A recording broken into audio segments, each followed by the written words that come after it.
जो पत्र लिखकर वो शहीद हुए, उस पत्र में उनका दर्द था कि मुझसे किसानों का दर्द देखा नहीं जा रहा। वो रोज़ सिंघू बॉर्डर पे आया करते थे, किसानों के लिए जैकेट कंबल रोज़ लेके आया करते थे, और जब किसानों की वो पीड़ा उनके लिए असहाय हो गई तो उन्होंने ये शहादत दे दी। अभी तक 20 से ज़्यादा किसान इस आंदोलन में शहीद हो चुके हैं। इस आंदोलन को भी 20 दिन हुए हैं, तो लगभग रोज एक किसान इस आंदोलन में शहीद हो रहा है। मैं केंद्र सरकार से पूछना चाहता हूं कि और कितनी शहादत और कितनी जान आप लोग लोगे उसके पहले कि आप इस देश के किसानों की बात सुनोगे। अध्यक्ष महोदय, अंग्रेजों के समय एक ऐसा ही आंदोलन हुआ था 1907 में। उस आंदोलन का नाम था पगड़ी संभाल जट्टा। पंजाब में आंदोलन हुआ था, बिल्कुल हूबहू ऐसा ही आंदोलन। वो आंदोलन भी 3 कानूनों के खिलाफ था। अंग्रेजों ने 3 कानून पास किए थे, Bari Doab act, Punjab land colonization act, Punjab land alienation act. और पंजाब के किसानों ने इसके खिलाफ आंदोलन किया था। इतनी संख्या में लोग इकट्ठे हुए थे। 9 महीने तक यह आंदोलन चला था अंग्रेजों के खिलाफ। तो एक तो ये केंद्र सरकार ये ना समझ ले कि ये किसान आसानी से जाने वाले हैं।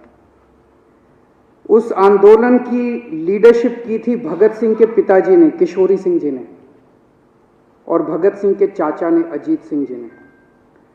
उन दोनों ने मिलकर एक भारत माता निर्माण सोसाइटी बनाई थी।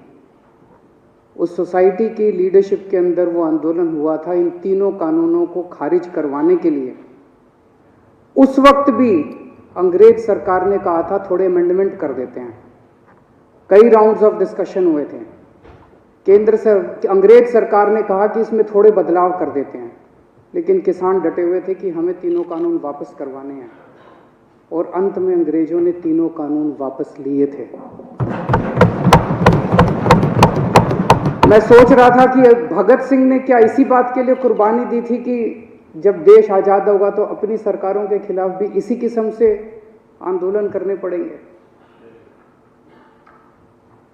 आजाद भारत के अंदर भी इतने लोगों को अपनी जान कुर्बान करनी पड़ेगी।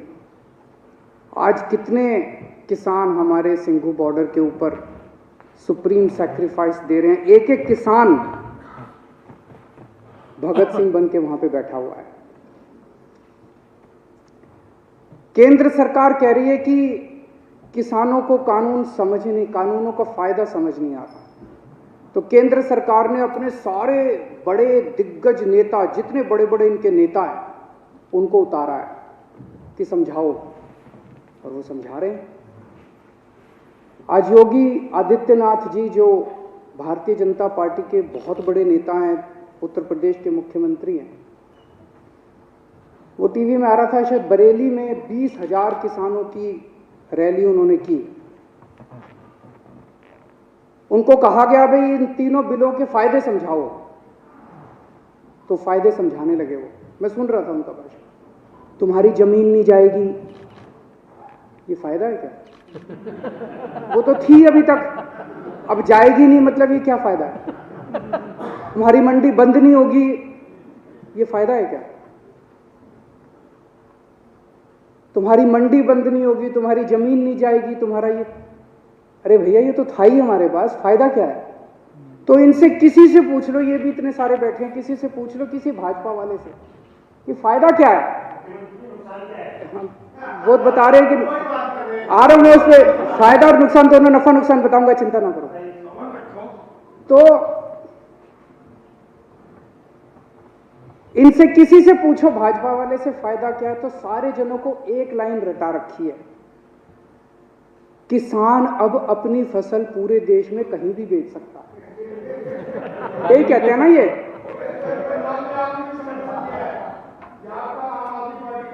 तो 1 मिनट मेरे को बोलने दीजिए। मैंने आप लोगों जब बोल रहे थे मैं चुपचाप सुन रहा था। मैं आज धान का एमएसपी 1868 है। उत्तर प्रदेश और बिहार में ये 900,000 रुपए में बिक रहा है। मेरे को बता दो कि पूरे देश में मेरा बिहार और उत्तर प्रदेश का किसान कहां ये फसल बेच के आए कि इसको एमएसपी से ज्यादा दाम मिल जाए। हवा में बात करने से क्या फायदा है? कहीं भी बेच लो, कहीं भी बेच लो। अरे कहां बेच लें, बताओ तो सही। अब हमारे देश का किसान पूरे देश में कहीं भी बेच सकता है। वो देश का किसान कहीं भी नहीं बेचेगा। उनको भी पता है कि कौन बेचेगा। उनसे पंजाब में खरीदेगा, उत्तर प्रदेश में उनसे 800 रुपए में बेच के वही बड़े बड़े पूंजीपति इतनी महंगाई कर देंगे कि वो पूरे देश के अंदर इसको महंगा बेचेंगे। ये किसानों के बेचने के लिए कानून नहीं बनाया गया। तो कहा जा रहा है कि किसानों को भ्रमित किया जा रहा है। किसानों को भ्रमित नहीं किया जा रहा, भाजपाइयों को भ्रमित किया जा रहा है।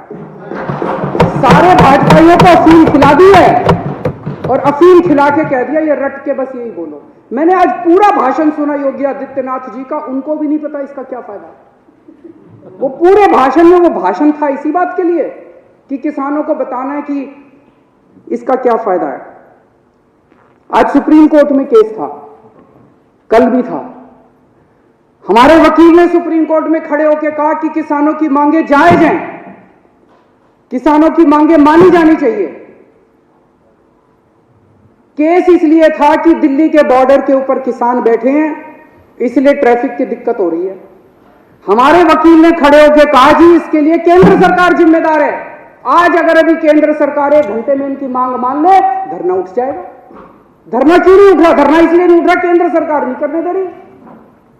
तो केंद्र सरकार का वकील बोलता है कि ये दिल्ली सरकार का वकील तो किसानों का वकील बन के बना हुआ है। मैं केंद्र सरकार वाले को कहना चाहता हूं, तुम भी किसानों के वकील बनो, तुम भी किसानों का काम किसके लिए करो। किसान इस देश का निर्माता है और अगर किसानों की वकालत नहीं करोगे तो किसकी वकालत करोगे? दलालों की वकालत करोगे। एक कई लोग मुद्दा उठा रहे थे कि कोरोना काल में ऑर्डिनेंस क्यों पास किया गया, ऐसी क्या जल्दबाजी थी। अभी ये कानून शायद 70 साल के भारत के इतिहास में पहली बार हुआ होगा कि राज्यसभा के अंदर बिना वोटिंग के वहां पे राज्यसभा अध्यक्ष ने पास करके पास कर दिया, जबकि पूरा हाउस चिल्ला रहा था। जैसे आप यहां बैठे हैं, कई बार हाउस चिल्लाता है, आपने तो कभी बिना वोटिंग के कोई कानून पास नहीं किया। अगर हाउस चिल्लाता है आप 10 मिनट के लिए एडजर्न कर देते हो, फिर दोबारा बैठते हैं, फिर हाउस ऑर्डर में आ जाता है, फिर वोटिंग कराते हैं। पहली बार ऐसा हो रहा है कि बिना वोटिंग के अंदर 3 कानून बस पास कर दिए अध्यक्ष ने और पास हो गए, कोई वोटिंग नहीं कराई इसको। ऐसी क्या आफत थी कि ये कानून पास कर दिए गए। पिछले 6-7 साल से आप लोग देख रहे हो कि भारतीय जनता पार्टी ने चुनावों को कितना महंगा कर दिया। कितना पैसा खर्च होता है चुनावों के अंदर, कितना पैसा खर्च होता है। ये कानून किसानों के लिए नहीं बनाए गए, ये कानून भारतीय जनता पार्टी के चुनावों की फंडिंग कराने के लिए बनाए गए।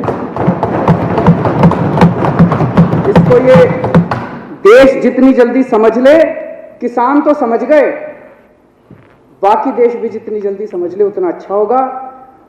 तो अध्यक्ष महोदय, मैं इसका समर्थन करता हूं और ये 3 कानून हैं, ये तीनों कानूनों को मैं सदन के सामने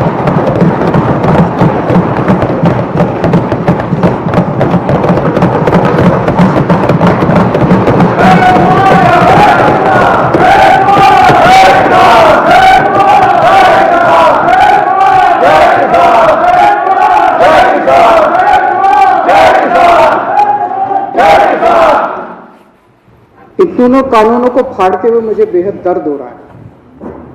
मेरा बिल्कुल मकसद नहीं था इसे फाड़ने का, लेकिन आज जब मेरे देश का किसान सड़कों के ऊपर 2 डिग्री टेम्परेचर के अंदर सड़कों पे सो रहा है और वो तकलीफ में है, तो मैं अपने देश के किसान और अपने देश के जवान के साथ गद्दारी नहीं कर सकता। मैं भी पहले इस देश का नागरिक हूँ, मुख्यमंत्री बाद में हूँ। तो आज इन तीनों कानूनों को ये विधानसभा खारिज करती है और केंद्र सरकार से अपील करती है कि किसानों की बात मानते हुए अंग्रेजों से बदतर मत बनो। अंग्रेजों ने 9 महीने में कानून वापस ले लिए थे, आप कम से कम आज़ादी की इतनी तो इज्जत रख लो कि 20 दिन के बाद अब इन कानूनों को वापस ले लो।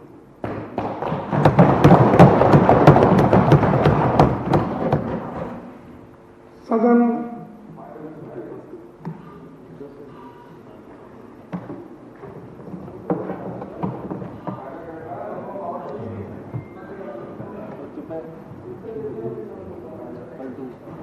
अब श्री कैलाश गहलोत माननीय राजस्व मंत्री द्वारा नियम 90 के तहत प्रस्तुत संकल्प सदन के सामने है। जो इसके पक्ष में वे हाँ कहें, हाँ। जो इसके विरोध में वे ना कहें, हाँ पर जीता, हाँ पर जीता। संकल्प स्वीकार हुआ।